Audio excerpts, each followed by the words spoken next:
On enchaîne avec la mesure de la surchauffe et du sous-refroidissement.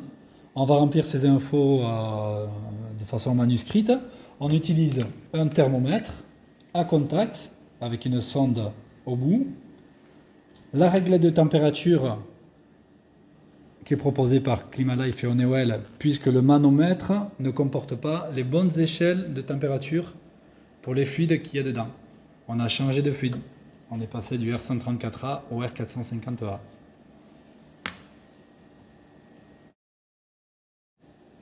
Je vais donc mettre en route l'installation pour faire les mesures.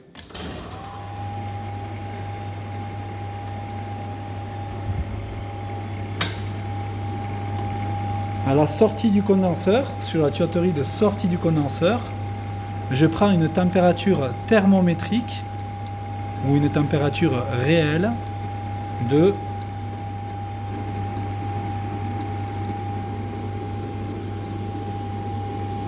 22,8 degrés. Alors le sous-refroidissement, c'est la température manométrique ou de saturation, moins la température sortie condenseur. Alors comment je connais la température manométrique?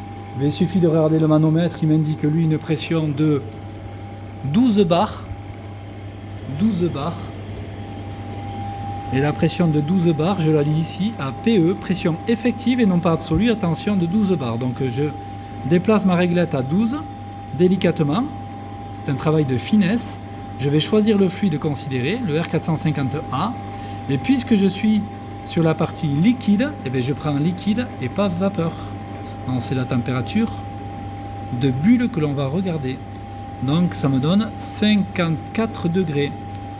Donc égale 54 degrés moins 22,8.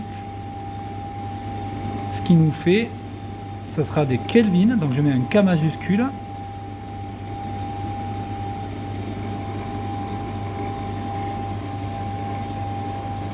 On trouve donc une valeur de 31,2 Kelvin. Je vous l'accorde, c'est monstrueux. Alors on n'a pas laissé tourner la machine assez longtemps, ce n'est pas grave, on va s'en contenter pour cette fois. Ce que l'on vient de mesurer, c'est le sous-refroidissement. Le sous-refroidissement, ça se passe dans cette zone-là, de là à là, la sortie du condenseur, ce serait par là. Cette zone-là, c'est le sous-refroidissement. La zone qui continue après, c'est le refroidissement de la ligne liquide.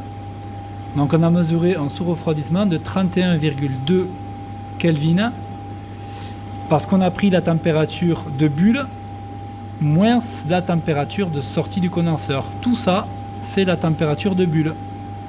Et tout ça là, c'est la température de rosée. Donc la mesure de la surchauffe s'effectue avec le thermomètre à contact pour prendre une température réelle ou thermométrique sur le tube, à l'endroit du tube où est accroché le bulbe du détendeur. Donc on est en sortie de l'évaporateur. En sortie de l'évaporateur, on mesure 17,3 degrés. Alors, la surchauffe est égale à la température sortie évaporateur moins la température d'évaporation qu'on appelle température de rosée dans ce cas-là, rosée ou dew point en anglais. Donc température de sortie évaporateur, on a dit 17,3 degrés. Donc le manomètre indique quasiment 2 bars. Donc avec la réglette, quasiment 2 bars, ça fait ça. En pression effective, pour du R450 à l'état vapeur, pour le dew point, 0,5, on est à 4,5. Donc moins 4,5 égale, combien ça fait Xavier?